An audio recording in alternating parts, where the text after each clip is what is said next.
All right, so for today's brown bag session, we have Dr. Annamaria Szakonyi, and she's here to really provide us, I guess, insight into her life, her career as it relates to cyber and technology, and her research interests as well.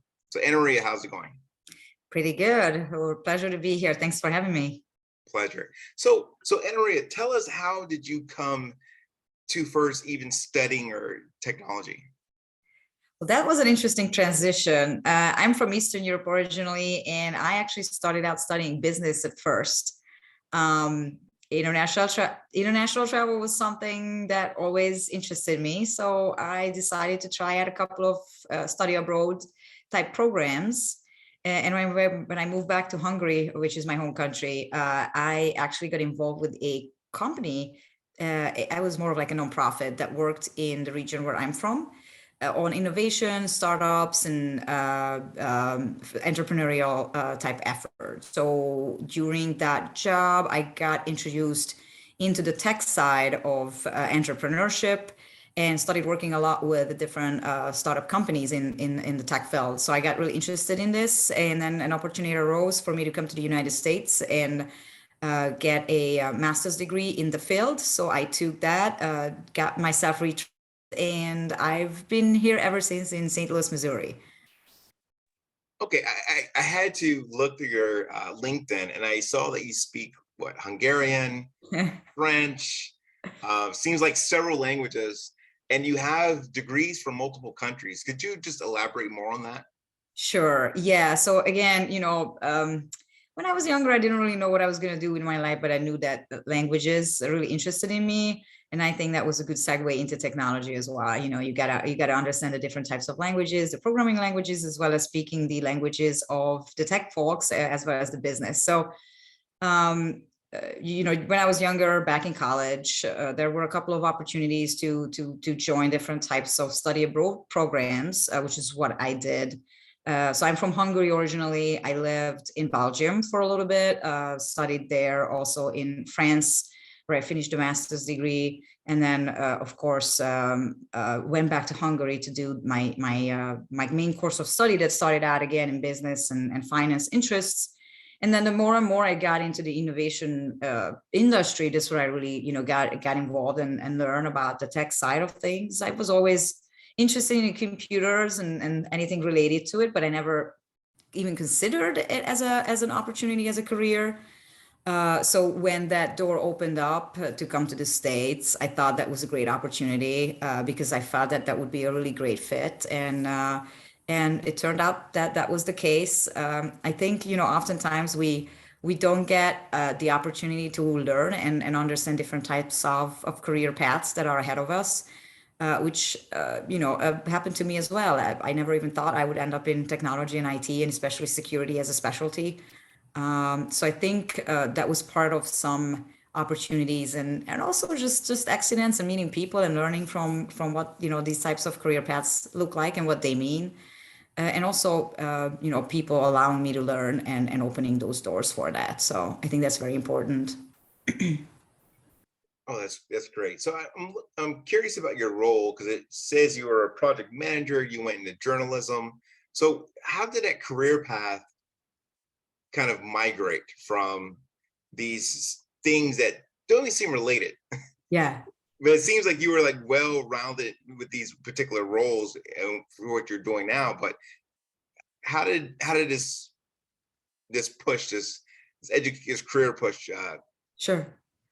Yeah, I actually get that a lot, that the foundation that I learned at first is not at all related, and I would hardly argue against that statement, especially as coming from. So after I moved to the US, I worked at a Fortune 50 company. I got into their IT department, working directly with the chief technology officer over there, working on new business development efforts for the tech area specifically. So looking at building out new businesses for the company and looking at how the technical foundations for that should look like. So obviously there was a great learning experience and application of everything I learned in my master's degree in IT management to know what all those components need to look like. And then I transitioned into different projects and departments within that same company. And then I moved to St. Louis University, where I started out in actually the research computing area. So it's highly specialized technical type designs and implementations for the researchers specifically to meet their unique needs. And slowly, gradually, I transitioned over into their enterprise IT, becoming more and more involved with the cloud, especially because that was just allowing us to create very flexible and available solutions to our researchers that needed to change the requirements very quickly. So I became very well versed in the cloud.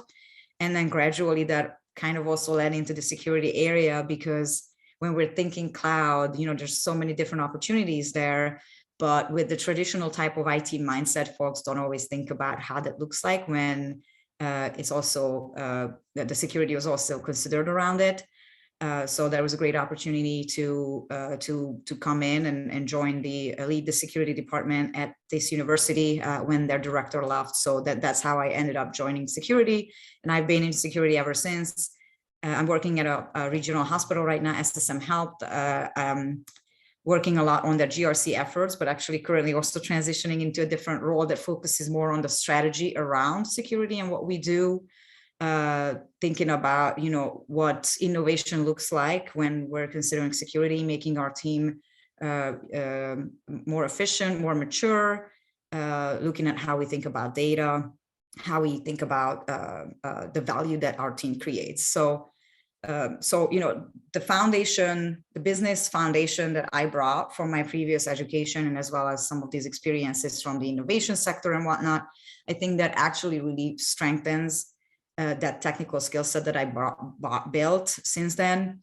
And that puts me into the position where I can combine the security aspect and this aspect and, stand out within different IT functions. I think, we generally, if you want to grow into leadership in technology, I think it's really important that you understand the different business factors that IT needs to think about and why IT is there.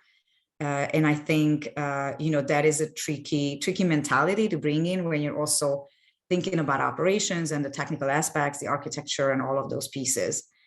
So I think combining the two is actually very helpful. Okay. Now, here's the other item. So I see that you have this industry experience, but you're a doctor, so you have a part of you that is academic, right? So your PhDs in public and social policy from St. Louis University. Yeah. Explain how does that fit into the picture?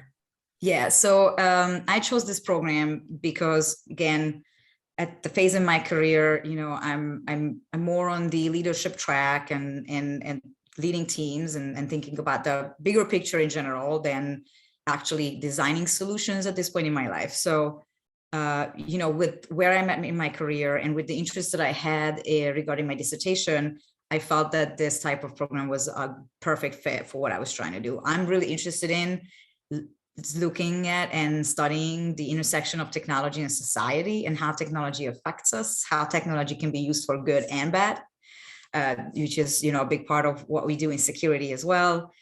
And I have a passion project fighting against human trafficking, which has been interesting to me for the last couple of years throughout a totally accidental encounter with a human trafficking survivor.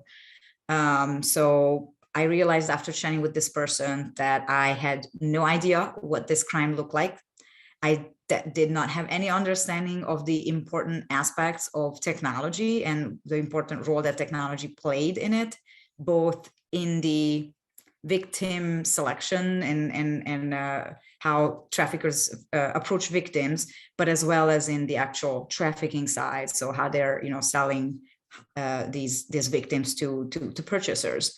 So after just doing a lot of informal research and networking and understanding how this crime looks like, I decided that me being in technology, me being in this area, there's just definitely things that I should be able to do.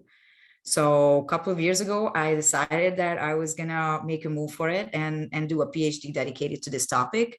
And most importantly, looking at the role of technology in trafficking and also using different types of computational methods to help study data and different data that's available about human trafficking. So that's how that ties into my life, the technology, and I'm all for fairness. I care about the vulnerable a lot.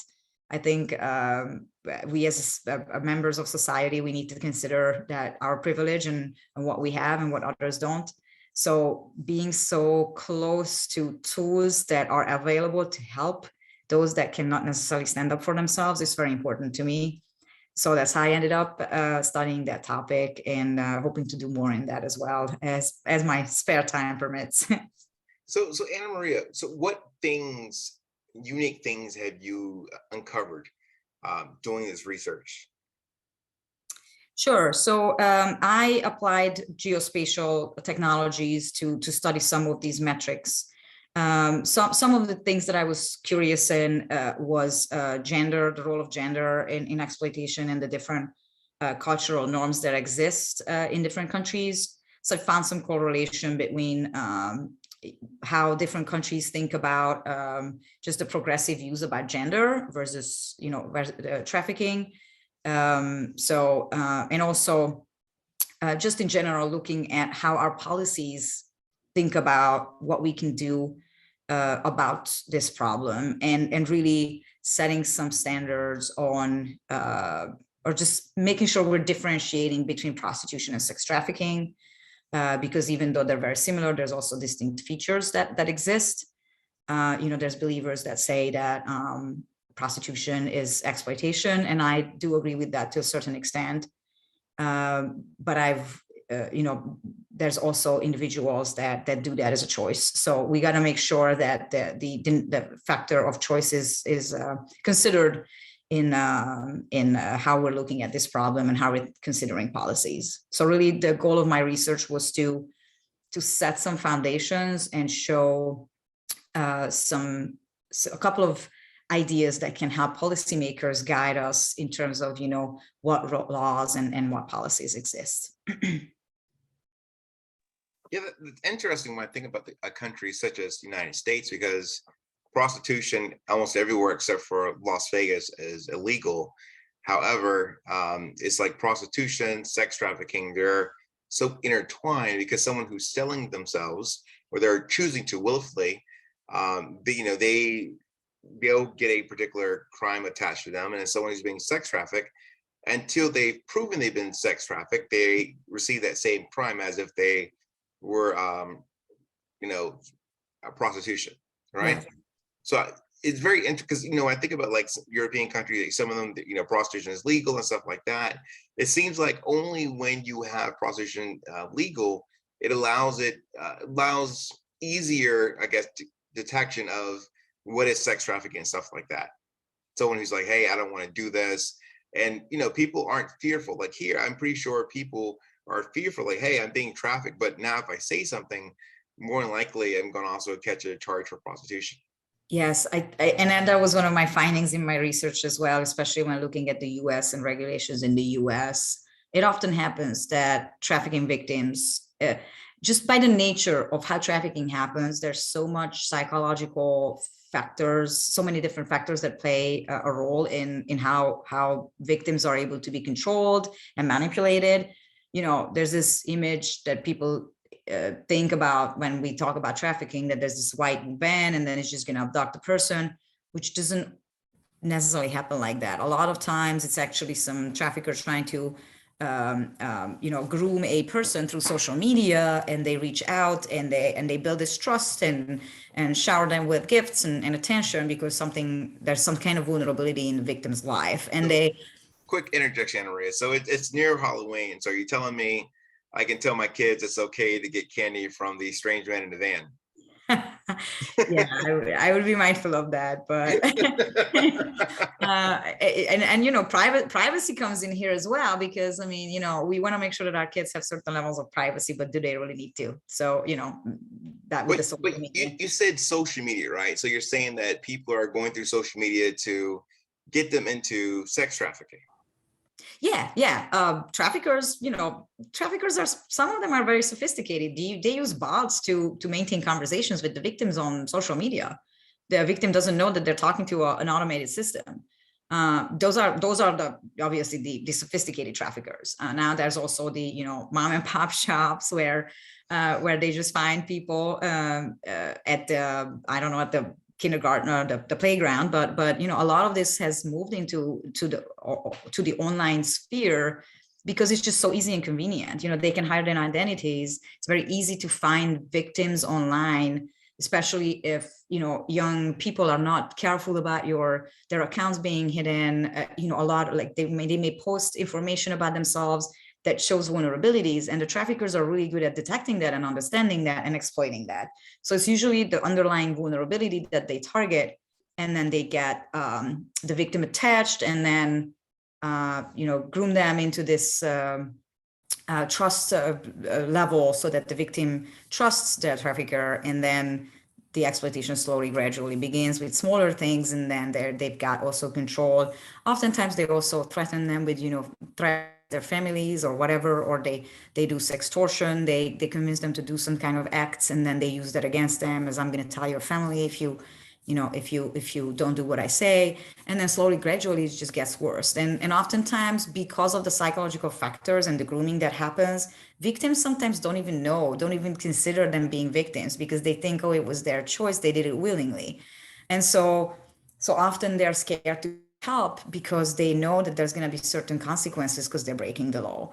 And I think that's where, you know, law enforcement and training law enforcement is really important, so that they know how to ask the right questions, how to see these signs, so that they can differentiate that, you know, somebody was victimized, and you know, not, they're truly not acting willingly here. So this sounds almost like psychological warfare, information Yeah. operations. Social engineering. Yeah, 100%. They, you know, they compel, they know what you're missing, they know what you want, and they give you what you want, and start controlling you based on that. Social engineering works the same way, right? It's the same underlying concept. So how do you defend against something like that? I think education and awareness is very important, especially, you know, like if we're thinking about foster care system, and, you know, the different vulnerable populations of young kids, you know, different neighborhoods that can be targeted specifically.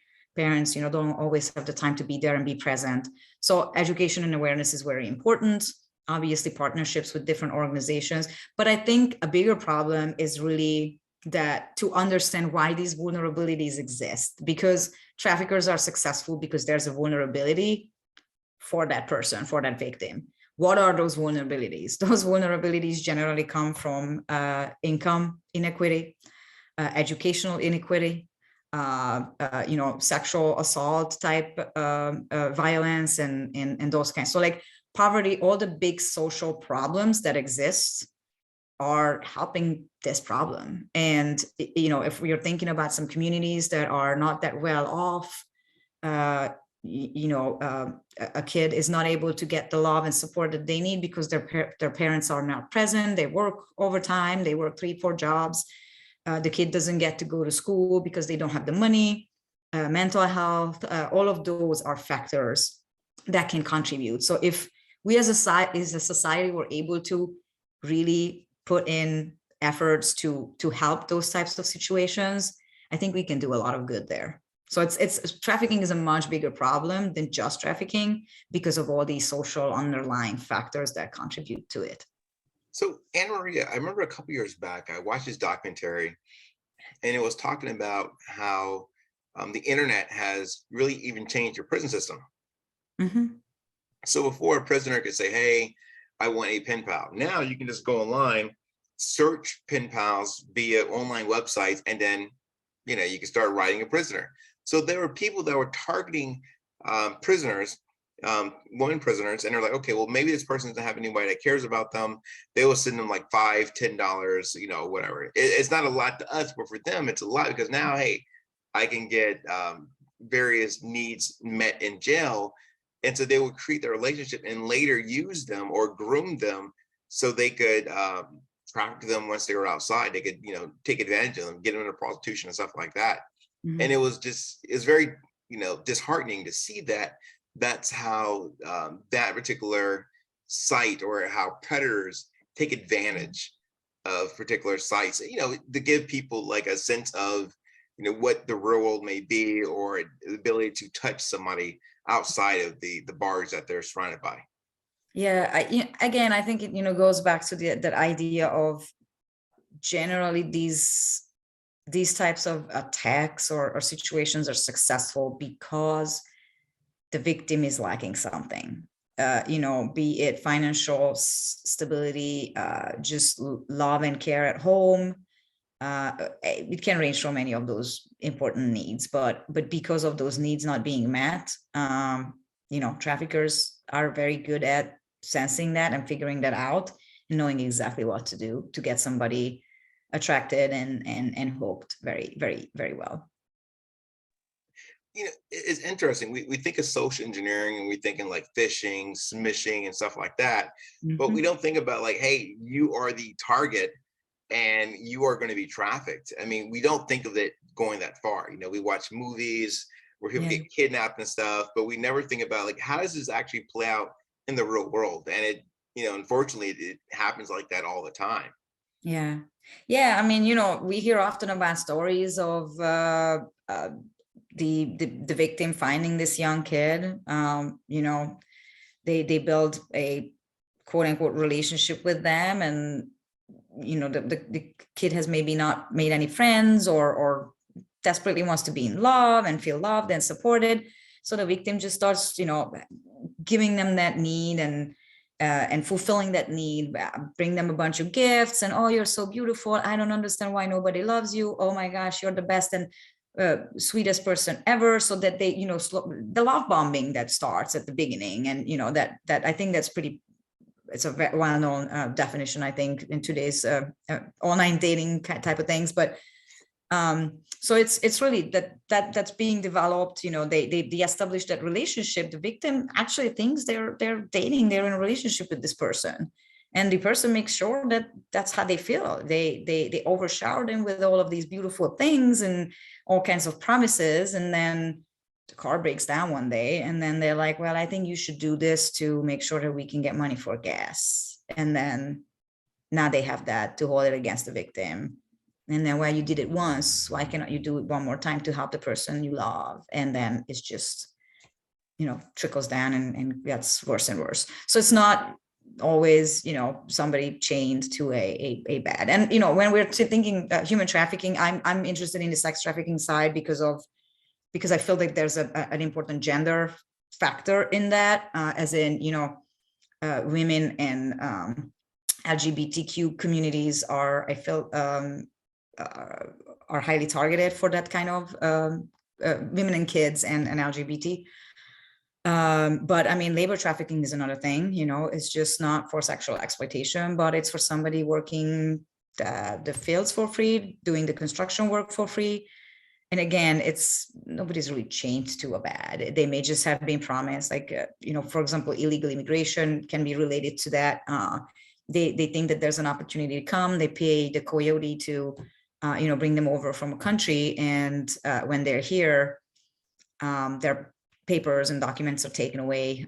So now wanting to go to the police, they're already a criminal because they're broken the law coming to the United States or any other country.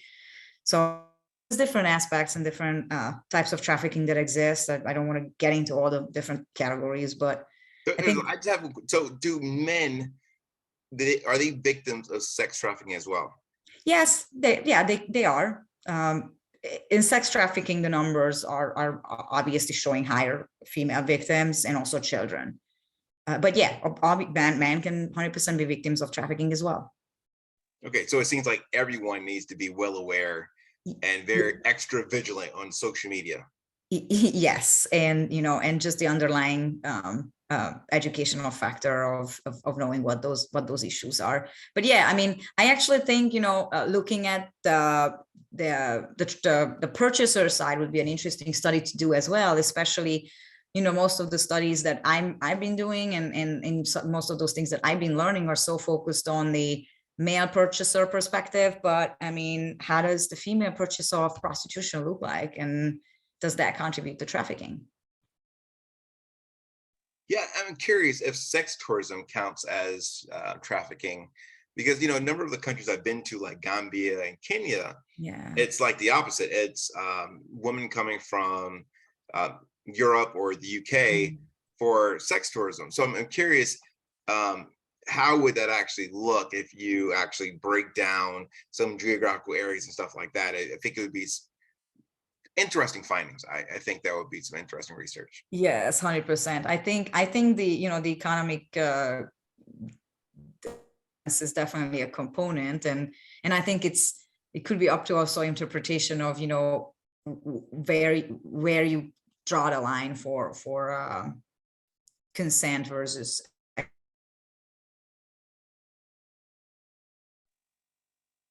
Okay, and then I was curious about your cyber ambassadors program that you did at Michigan State. All right, so Annamaria, tell us about the cyber program you did with Michigan State. Sure. So that is an NSF funded program that two amazing professors in Michigan State founded and built out. The goal, it's called Cyber Ambassadors. The goal of this program is to really build a very sustainable educational training program for folks that work in the IT and cyber infrastructure, to be able to train them not necessarily on the technical skills, but all those other soft skills that I feel like when we're in tech, we don't really focus on. When you're a developer, when you're an architect, when you're a cloud engineer, or whatever your role is, network engineer, we always focus on getting the technical trainings and getting the new tools and understanding the new languages and just getting trained in all of those different technical tools that we need for our jobs. And we don't really think about, our communication skills up to par. Do we know how to really run an effective meeting? Are we considering, how we should with our partners, or how we even understand and communicate with our business users or research users? So it's an amazing initiative. They're growing their facilitators by the day, by the week. I recently I don't remember what the metrics were, but they're growing the facilitators. So they built this program where there's a vetted and tried curricula that really helps build these different modules out, and then facilitators are being trained so that they can learn the curriculum, get equipped to be effective training facilitators, and then go outside and train others for these different modules. We're also identifying new training facilitators that can come in and learn these skills, and then broaden the understanding and the spread of this skill set. So it's a great initiative. Their sessions are free. A lot of universities, I know the Engineering Futures, the Engineering Society is also partnered with them. So, they're trying to get different universities involved. And I think there's a lot of facilitators for different universities, but it's not just limited to universities. It's, open to anybody who touches the cyber infrastructure, which is, pretty broad term. So if you're in tech and this is of interest to you, we can put the info in the bottom of the recording and share it out. And they can be called. If they are in the city and available locally, they can do in-person trainings, or we're happy to set up also virtual ones depending on what modules somebody would want to have. And these resources are available. So I encourage everybody to take advantage and reach out and see if there's different modules that they may be interested in. So in closing, Annamaria, for someone who is new to cyber and tech, what words or what advice would you give to someone? Be bold. I just try things. Don't be shy. I think being able to go out there and try new things and meet new people is going to give you opportunities that you never imagined before. a lot of the journey in my life was obviously partly preparation, but a lot of accidents and good fortune as well, and really just opportunities, meeting people that showed me something I didn't necessarily know existed. And that helped me get on the path that I am today. So I think being open is very important. If there are opportunities that you didn't necessarily think about, but it sounds interesting, I think it's worth to try. That doesn't mean if you don't like it, you cannot ever come back. And just meet people, mingle, and build your network, because that is really how you're going to know what opportunities exist. And most jobs do not get distributed by you applying for a job online. A lot of jobs are already given away before they posted. So, knowing who those people are is very important, I think, to be able to find that next opportunity. All right, Annamaria, many thanks for sharing your knowledge, your wisdom with us, and your wonderful words. Thank you so much, Dr. Mo. It was a pleasure being here. Happy to answer any more questions if your audiences would like to follow up. Yes, and we will have to have another conversation. We have to present your research, because I really liked hearing about your research, and I think that it's big and is needed. So we will have to do another video or have you come to the university and present your research. I'd love that. Thank you. Yeah, let's talk more. All right, cheers. Thanks. Bye.